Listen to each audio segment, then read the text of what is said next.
जय हिंद। अगर आप भी तैयारी कर रहे हैं यूपी टेट की तो यह क्लास आपके लिए उपयोगी होने वाली। जिस प्रकार से हम आपको सुबह 10 बजे क्लासेज प्रोवाइड कर रहे हैं, उसी प्रकार से आज एक और बेहतरीन क्लास लेकर आपके सामने आ गए हैं। तो चलिए, यूट्यूब पर पहली बार फ्री प्रैक्टिस बैच हम आपको प्रोवाइड कर रहे हैं, वो भी यूपी टेट के लिए। आज का हमारा जो सब्जेक्ट होने वाला है वो होने वाला है सीडीपी। बाल विकास के अंतर्गत जितने भी महत्वपूर्ण प्रश्न बनेंगे आज इस क्लास में हम दिखाने वाले हैं आपको। ठीक है, प्रश्न इतने महत्वपूर्ण हैं कि ये प्रश्न सीधे आपकी परीक्षा में छप सकते हैं।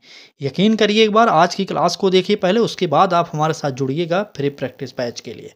देखिए, इस प्रकार के प्रश्न आज हम आपको प्रोवाइड करने वाले हैं। ठीक है, तो चलिए क्लास को स्टार्ट करते हैं। पूरी क्लास को जरूर देखिएगा, रैपिड फायर तरीके से क्लास को पूरा करेंगे, क्योंकि सीडीपी बहुत ही सरल है। थोड़ा सा अगर आप समझ गए तो इसका सारा का सारा नंबर आप पा सकते हैं। पहला प्रश्न देखते हैं। तो कह रहा है कि जिन घरों में माँ बाप या घरों के अन्य सदस्यों में लड़ाई झगड़ा रहती है, वहाँ के बच्चे कैसे होंगे? वहाँ के बच्चे, ये आपसे पूछा जा रहा है। तो क्या होगा? मस्तिष्क में भय उत्पन्न होता है, चिंता उत्पन्न होती है, असुरक्षा की भावना व्याप्त होती है, उपरोक्त सभी। तो जल्दी से कमेंट करिए कि जिन घरों में माँ बाप या घरों के अन्य सदस्यों से लड़ाई झगड़ा होते रहता है, वहाँ के बच्चों के क्या होंगे? ठीक है, उत्तर आप बताइए। चलिए, तो बात करें क्या क्या हो सकता है बच्चों में। तो मस्तिष्क में भय उत्पन्न होता है, ये आप जानते हैं कि बच्चों में एक डर बन जाता है कि हाँ, हमारे घर के लोग ऐसे लड़ाई झगड़ा करते हैं, कभी हमें मार सकते हैं, ये कर सकते हैं। इधर उधर की टेंशन उनके अंदर होती है, जिससे वो डरते हैं। ठीक है, चिंता तो उत्पन्न होती है, मैंने बताया ही अभी। असुरक्षा की भावना व्याप्त होती है, क्योंकि अपने आप को वो सुरक्षित महसूस नहीं करते। तो इस प्रकार से वहाँ के बच्चों के अंदर ये सभी चीज़ें आ सकती हैं। इस प्रकार से हमारा उत्तर इस प्रश्न का डी ऑप्शन सही हो जाएगा। ठीक है, चलिए आगे बढ़ते हैं। अगला प्रश्न देखते हैं क्या कह रहा है। अगले प्रश्न में कहा जा रहा है कि बाल मनोविज्ञान का सर्वाधिक महत्व किस दृष्टि से है? क्या बाल विकास के, बाल शिक्षा से, बाल विकास एवं बाल शिक्षा से, या बाल समायोजन से? चलिए, कमेंट करिए कि बाल मनोविज्ञान का सर्वाधिक महत्व किस दृष्टि से होने वाला है। तो यहाँ पर उत्तर जो निकलेगा, देखिए बाल विकास सिर्फ नहीं उत्तर होगा, ना बाल शिक्षा ही इम्पोर्टेंट है। यहाँ पर दोनों ऑप्शनों में एक ही चीज़ दिया गया है। देखिए, अब यहाँ पर सी ऑप्शन में जो दिया गया है, यहाँ पर बाल विकास एवं बाल शिक्षा दोनों का वर्णन किया गया है। और बाल मनोविज्ञान का सर्वाधिक महत्व जो होगा, बाल विकास और बाल शिक्षा दोनों पर होता है। इतना आप जानते रहिएगा। ठीक है, तो इस प्रश्न का उत्तर हमारा क्या निकला? सी ऑप्शन सही हो जाएगा। ठीक, चलिए, अगर आपको भी इस प्रकार से क्लासेस डेली अटेंड करनी है तो चैनल को सब्सक्राइब कर लीजिए। बाकी आपको यूपी टेट से संबंधित किसी भी जानकारी के लिए आप इस क्लास के कमेंट बॉक्स में कमेंट कर दीजिए, हम आपको तुरंत प्रोवाइड कर देंगे। ठीक है, कमेंट का रिप्लाई तुरंत कर देंगे। चलिए, अगला प्रश्न देखते हैं क्या कर रहा है। अगले प्रश्न में कहा जा रहा है, बाल मनोविज्ञान जानने वाले शिक्षक अपने विद्यार्थियों में क्या विकसित करें? यह बहुत ही इंपॉर्टेंट प्रश्न है। ठीक है, पूछा क्या जा रहा है कि बाल मनोविज्ञान जानने वाले शिक्षक अपने विद्यार्थियों में क्या विकसित करें। तो देखिए, ऑप्शन क्या करें? भाषाओं का ज्ञान विकसित करें, या विज्ञान के नियम, या सीखने के प्रति रुचि, या स्वास्थ्य के नियम। चलिए, कमेंट करिए, बाल मनोविज्ञान जानने वाले शिक्षक अपने विद्यार्थियों में क्या विकसित कर सकते हैं? चलिए, जल्दी से कमेंट करिए और उत्तर बताइए आप लोग। जल्दी से कमेंट करते रहिए। बिल्कुल सही, जो लोग भाषाओं का ज्ञान करें उनका गलत हो जाएगा। ठीक है, तो जो एक बाल मनोविज्ञान का ज्ञाता होगा शिक्षक, अपने विद्यार्थियों में क्या विकसित करेगा? सीखने की प्रति रुचि। जब बालक के अंदर सीखने के प्रति रुचि जागृत हो जाएगी तो बालक सीखता आसानी से है। किसी भी कार्य को वह आसानी से सीखता है और जल्दी से सीखता है। ठीक है, तो इसलिए उसके अंदर रुचि को जगाना बहुत ही इम्पोर्टेंट है। यहाँ पर उत्तर हमारा जो निकलेगा, सी ऑप्शन हो जाएगा सही। चलिए, अगले प्रश्न देखते हैं। अगले प्रश्न में पूछा जा रहा है कि मनोविश्लेषण विधि का जन्मदाता कहा जाता है? फ्रायड को, हिटलर को, यंग को, या इनमें से कोई नहीं? चलिए, जल्दी से बताइए उत्तर क्या होगा। प्रयास एवं त्रुटि का सिद्धांत किसने दिया था, एक बार ये बताइए तो। चलिए, प्रयास एवं त्रुटि का सिद्धांत किसने दिया था, इस प्रश्न के साथ इसका भी उत्तर बताइएगा। चलिए तब तक इस प्रश्न को देखते हैं। तो कह रहा है कि मनोविश्लेषण विधि का जन्मदाता तो होंगे हमारे फ्रायड महोदय। अभी मैंने एक प्रश्न पूछा कि प्रयास एवं त्रुटि के सिद्धांत के जनक कौन कहे जाते हैं, तो थॉर्नडाइक महोदय प्रयास एवं त्रुटि का सिद्धांत दिए थे, इसलिए थॉर्नडाइक को ही जनक कहा जाता है। और थॉर्नडाइक महोदय ने किस पर प्रयोग करके यह सिद्धांत अपना दिया था, तो उन्होंने क्या दिया था, प्रयास एवं त्रुटि का सिद्धांत दिया और किस पर प्रयोग किया, तो बिल्ली पर प्रयोग किया था। ये बहुत ही इंपॉर्टेंट है, आप जानते रहिएगा। ठीक, चलिए, मनोविश्लेषणवाद आपसे पूछा गया तो यहाँ पर फ्रायड सही हो जाएंगे। ठीक है, चलिए आगे बढ़ें। ठीक, चलिए आगे बढ़ते हैं। अगला प्रश्न देखते हैं क्या कर रहा है। आराम से पढ़ते हुए चलिएगा, हम आराम से आपको हर प्रश्न में 5 सेकंड का समय देंगे, आप आराम से पढ़िए और उत्तर दीजिए। ठीक है, मैं उत्तर देने से पहले 5 सेकंड रुकता हूँ, तब आपको उत्तर देता हूँ। चलिए, क्यों, क्योंकि आप इतने में अनुमान लगा लें, अगर आपको ना तो आप तुक्का भी करिए, लेकिन कमेंट करके बताइएगा। ठीक है, चलिए अगला प्रश्न देखते हैं। 5 से 12 वर्ष तक की आयु को क्या समझते हैं आप, किस क्या कहते हैं, मतलब यही हो गया, बाल्यावस्था, शैशवावस्था, प्रौढ़ावस्था, किशोरावस्था। चलिए चलिए जल्दी से कमेंट करिए। वैसे तो देखिए, शैशवावस्था की सामान्यतः जो उम्र होती है वह होती है जन्म से 5 वर्ष तक। ठीक है, बाल्यावस्था की 6 से 12 वर्ष तक। ठीक है, और किशोरावस्था की जो उम्र होती है निर्धारित, वह होती है 12 से 18 वर्ष तक। आप इतना जानते रहिए। अब आप उत्तर दीजिए कि 5 से 12 वर्ष तक की आयु को आप क्या समझते हैं। चलिए जल्दी से बताइए कौन सा उत्तर होगा। मैंने अभी बता दिया यहाँ पर, देखिए लिखा हूँ मैंने, 6 से 12 वर्ष की उम्र या 5 से 12 वर्ष की उम्र जो होती है वो होती है बाल्यावस्था। ठीक है, तो यहाँ पर हमारा उत्तर होगा क्या, ए ऑप्शन सही हो जाएगा। देखिए, जन्म से 5 वर्ष की जो अवस्था होती है ये शैशवावस्था होती है, लेकिन 5 वर्ष से स्टार्ट हो जाती है ना, तो इसलिए यहाँ पर उत्तर हो सकता है 5 से 12। ठीक है, क्या हो सकता है, यहाँ से 5 से 12 भी हो सकता है, लेकिन मैंने जो बताया 6 से 12 वो ही एग्जैक्ट उत्तर होता है। लेकिन यहाँ पर इस प्रश्न का उत्तर भी ये हो जाएगा, चाहे 5 से 12 या 6 से 12 दोनों एक ही है। ठीक है, चलिए ए ऑप्शन को सही करिए और आगे बढ़िए। अगर क्लास अच्छी लग रही हो तो एक बार लाइक कर दीजिए और चैनल को भी सब्सक्राइब करिए, क्योंकि यहाँ पर आपको टीचिंग एग्ज़ाम के सबसे बेस्ट चैनल पर आप इस समय हैं। ठीक है, तो यकीन करिए एक बार, उसके बाद आप खुद क्लास कर लेंगे, उसके बाद आप जान जाएंगे। चलिए अगला प्रश्न देखते हैं। तो कह रहा कि बाल मनोविज्ञान वह विज्ञान है जो बालक के विकास का अध्ययन करता है। कहाँ से कहाँ तक करता है, गर्भकाल से किशोरावस्था तक, शैशव काल से युवावस्था तक, शैशव काल से किशोरावस्था तक, गर्भकाल से युवा अवस्था तक। चलें अब बताइए कौन सा यहाँ पर उत्तर होगा। देखिए, प्रश्न कई प्रकार से पूछे जा सकते हैं आपके पेपर में। कल भी मैंने इस टॉपिक पर, मतलब कल क्या, इससे पहले जब हमारी सीडीपी की क्लास हुई थी उसमें मैंने एक इसी प्रकार का प्रश्न आपके सामने रखा था। आज भी इसी प्रकार का प्रश्न है, लेकिन यहाँ पर उत्तर जो आएगा गर्भकाल से युवा अवस्था तक। ठीक है, बाल मनोविज्ञान गर्भावस्था से किशोरावस्था तक का अध्ययन करता है, इतना आप जानते रहेगा। उस दिन की जो क्लास हुई थी मैंने वहाँ पर क्या उत्तर बताया था, वहाँ पर मैंने बताया था कि जन्म से किशोरावस्था तक का अध्ययन बाल मनोविज्ञान करता है, लेकिन मैंने बता दिया था कि वहाँ पर किताब में ऐसा दिया गया है, डीएलएड की किताब थी, बीटीसी जिसे आप कहते हैं। ठीक है, प्रूफ मैंने वहाँ पर बता दिया था। लेकिन वैसे जो होता है गर्भकाल से ही युवा अवस्था तक अध्ययन करता है मनोविज्ञान बालक का, इतना आप जानते रहेगा, मतलब जन्म से किशोरावस्था तक उत्तर हो जाएगा। ठीक है, जन्म से किशोरावस्था तक। इस प्रश्न का उत्तर हमारा क्या निकलेगा, गर्भकाल से युवा अवस्था तक। जब बालक पेट में ही रहता है तभी से बाल मनोविज्ञान उसका अध्ययन करने लगता है।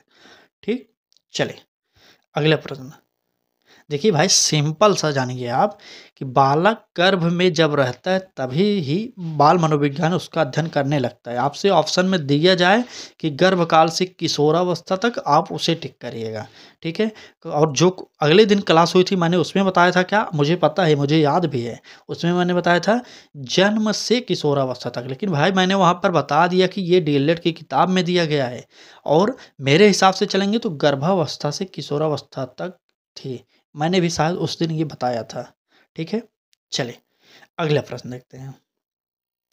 अगले प्रश्न में कहा जा रहा है कि बाल मनोविज्ञान बालक के व्यवहार का क्या करता है? व्यवहारिक अध्ययन है, वैज्ञानिक अध्ययन है, शैक्षणिक अध्ययन है, अनिवार्य अध्ययन है। चलिए जल्दी बताइए, बाल मनोविज्ञान बालक के व्यवहार का क्या है? कमेंट करिए एक बार।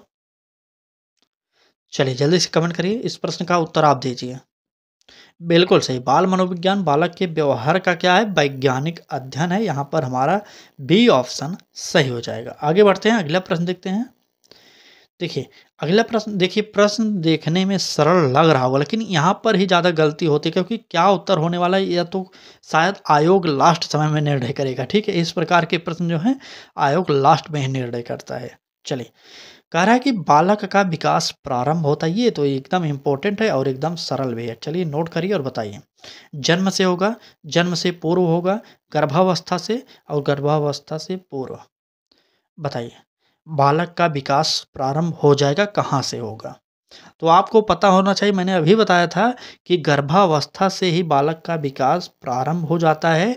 इसलिए गर्भावस्था से किशोरावस्था तक बाल मनोविज्ञान में बालक का अध्ययन किया जाता है। ठीक है, बाल मनोविज्ञान में प्रौढ़ावस्था का वर्णन नहीं किया जाता, वैसे खाली बता दिया जाता है, इसके बारे में विस्तार से बात नहीं किया गया। लेकिन शैशवावस्था, बाल्यावस्था और किशोरावस्था के बारे में बाल मनोविज्ञान में बेहतरीन तरीके से एकदम वर्णन किया गया है। ठीक है, जिसे आप बाल विकास कहते हैं, आप देखे होंगे। चलिए फिलहाल सी ऑप्शन सही करिए और आगे बढ़ते हैं, अगला प्रश्न देखते हैं क्या कह रहा है। अगले प्रश्न में कहा जा रहा है कि बाल विकास के निम्नांकित तत्वों में से एक को अब अधिक मान्यता नहीं दी जाती, वह कौन से होगा? पोषण होगा, लिंग भेद होगा, संस्कृति होगा, या क्या होगा? प्रजाति भेद। अगर यह प्रश्न आपने सीटेट का पेपर दिया होगा तो वहाँ पर भी यह प्रश्न इसी पैटर्न पर मिलता है। ठीक है, तो इसका उत्तर जो होने वाला है वह होने वाला है प्रजाति भेद। यही आजकल के समय में बाल मनोविज्ञान इसको मान्यता नहीं देता। ठीक है, बाकी पोषण, लिंग भेद और संस्कृत, ये सारे के सारे पॉइंट जो हैं ये सीटेट के सिलेबस में भी दिया गया, आप वहाँ पर देख सकते हैं। यहाँ से प्रश्न वहाँ पर पूछे भी गए हैं। ठीक है, तो यहाँ पर डी ऑप्शन हमारा सही हो जाएगा। ठीक, चलिए आगे बढ़ते हैं, अगला प्रश्न देखते हैं क्या कह रहा है अगला प्रश्न। अगले प्रश्न में कहा जा रहा है कि प्रखर बुद्धि का बालक कितने समय में चलने लगता है? ए ऑप्शन का है 10वें महीने में, बी ऑप्शन का है 12वें महीने में, सी ऑप्शन का है 13वें महीने में और डी ऑप्शन का है 15वें महीने में। चलिए जल्दी से बताइए कि जो प्रखर बुद्धि का बालक होगा कितने समय में चलने लगता है? ये प्रश्न शायद आज से पहले आप लोग तो देखे नहीं होंगे, कुछ लोग होंगे जो याद होगा लेकिन कई लोग होंगे जो देखकर भी भूल गए होंगे। ठीक है, तो हम आपको वो प्रश्न प्रोवाइड करेंगे, हर एक प्रश्न प्रोवाइड करेंगे जो आपके पेपर में पूछा जा सकता है। ठीक, चलिए बात करेंगे इस प्रश्न के उत्तर की, तो उत्तर होने वाला है 13वें महीने में। ठीक है, 13वें महीने में हमारा उत्तर सी ऑप्शन यहाँ पर सही हो जाएगा। 13वें महीने में ही प्रखर बुद्धि का बालक चलने लगता है। अगला प्रश्न देखते हैं, तो कह रहा है कि बाल्यावस्था को जीवन का अनोखा काल कहा जाता है।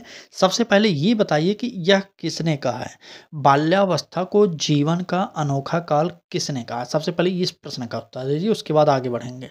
चलिए, अगर बात करें किसने कहा है बाल्यकाल को जीवन का अनोखा काल, तो कोल एवं ब्रूस ने कहा है। इसे नोट कर लीजिएगा, कोल एवं ब्रूस। ठीक है, क्योंकि यहाँ से प्रश्न बनते हैं। कोल एवं ब्रूस ने ही बाल्यावस्था को जीवन का अनोखा काल कहा था। ये आप जानते रहिए, नोट कर लीजिए। चलिए अब हम आएंगे अपने प्रश्न पर। क्या पूछा गया था कि बाल्यकाल को जीवन का अनोखा काल कहा जाता है? इसमें अनेक परिवर्तन आते हैं, इसमें व्यवहार में भिन्नता देखी जाती है, बालक संवेगों का प्रदर्शन करते हैं, इसमें बालक क्रांतिकारी होते हैं। चलिए कमेंट करिए कौन सा होगा।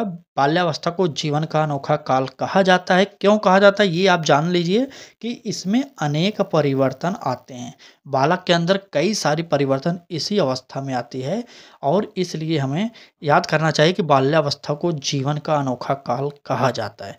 और कहा किसने था यह कथन कोल एवं ब्रूस ने कहा था, आपको याद करना चाहिए।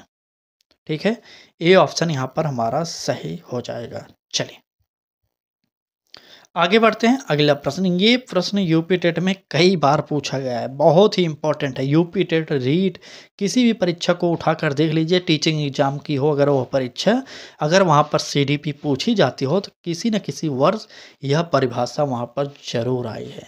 यूपी टेट में ही 2-3 बार आ चुकी है। ठीक है, चलिए देखते हैं क्या कर रहा है। किशोरावस्था तीव्र दबाव एवं तनाव, तूफान एवं विरोध का काल है। यह कथन किसका है? एक बेहतरीन परिभाषा है यह। बताइए किसका होगा?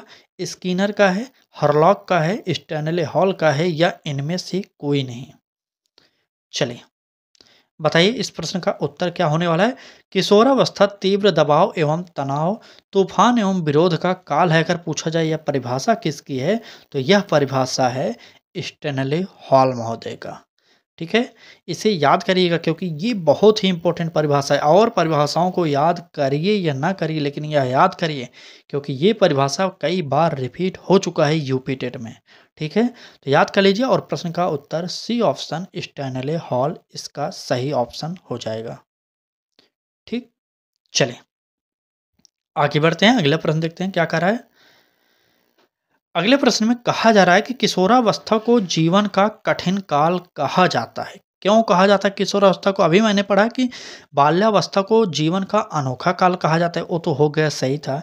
अब यहाँ पर पूछा कहा जा रहा है कि किशोरावस्था को जीवन का कठिन काल क्यों कहा जाता है, ये बताइए। ए ऑप्शन का रहा है इसमें शारीरिक परिवर्तन होते हैं, बी ऑप्शन का रहा है बालक वीर पूजा करते हैं, सी ऑप्शन का रहा है बालक भाव प्रधान होता है, और डी ऑप्शन का है बालक अपने पर नियंत्रण नहीं रख पाता है। चलिए कमेंट करिए इसका उत्तर क्या होने वाला है, जल्दी से बताइएगा।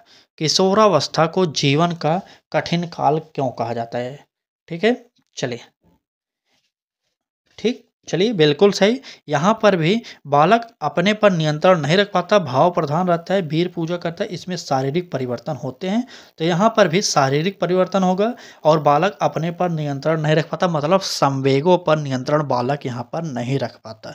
मेरे अकॉर्डिंग यहाँ पर ए और डी दोनों ऑप्शन सही होने चाहिए। ठीक है, मेरे अकॉर्डिंग यही सही होना चाहिए। बाकी शारीरिक परिवर्तन तो किशोरावस्था में होता है, ये आप भी जानते हैं, इसलिए हमें यहाँ पर यही टिक करना है। अगर ये ऑप्शन मान लीजिए न रहे तो यहाँ पर हमारा डी ऑप्शन भी सही है। ठीक है, लेकिन अगर ये ऑप्शन है शारीरिक परिवर्तन तो हमें वही मानना पड़ेगा, इससे हमें गलत करके। ठीक, आप इतना जानते रहिएगा। चलिए यहाँ पर डी ऑप्शन हमारा सही हो जाएगा। अगला प्रश्न देखते हैं। डी नहीं, वहाँ पर बी होगा, माफ़ी चाहेंगे, यहाँ पर ए हो जाएगा।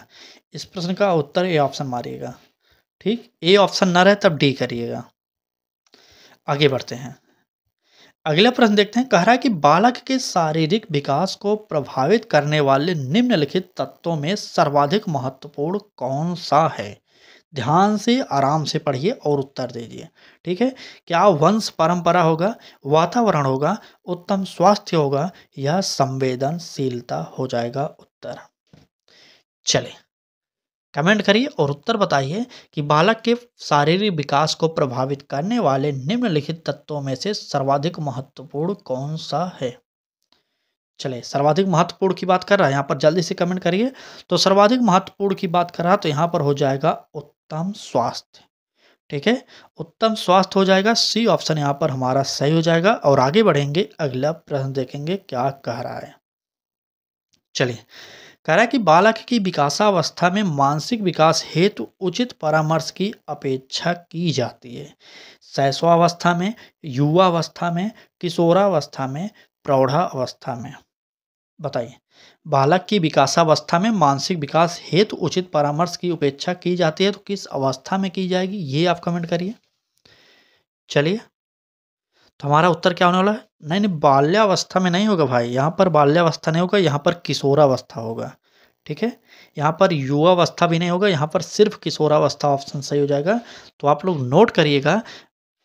ठीक, बिल्कुल सही। विकासावस्था में मानसिक विकास हेतु उचित परामर्श की आवश्यकता होती है तो वह होती है किशोरावस्था में, क्योंकि बालक का संवेग इस समय बहुत ही तीव्र गति में रहता है। चलिए सी ऑप्शन को सही कर लिए। वहाँ पर आगे बढ़ते हैं, अगला प्रश्न देखते हैं। क्लास अच्छी लग रही हो तो एक बार लाइक जरूर कर दीजिएगा।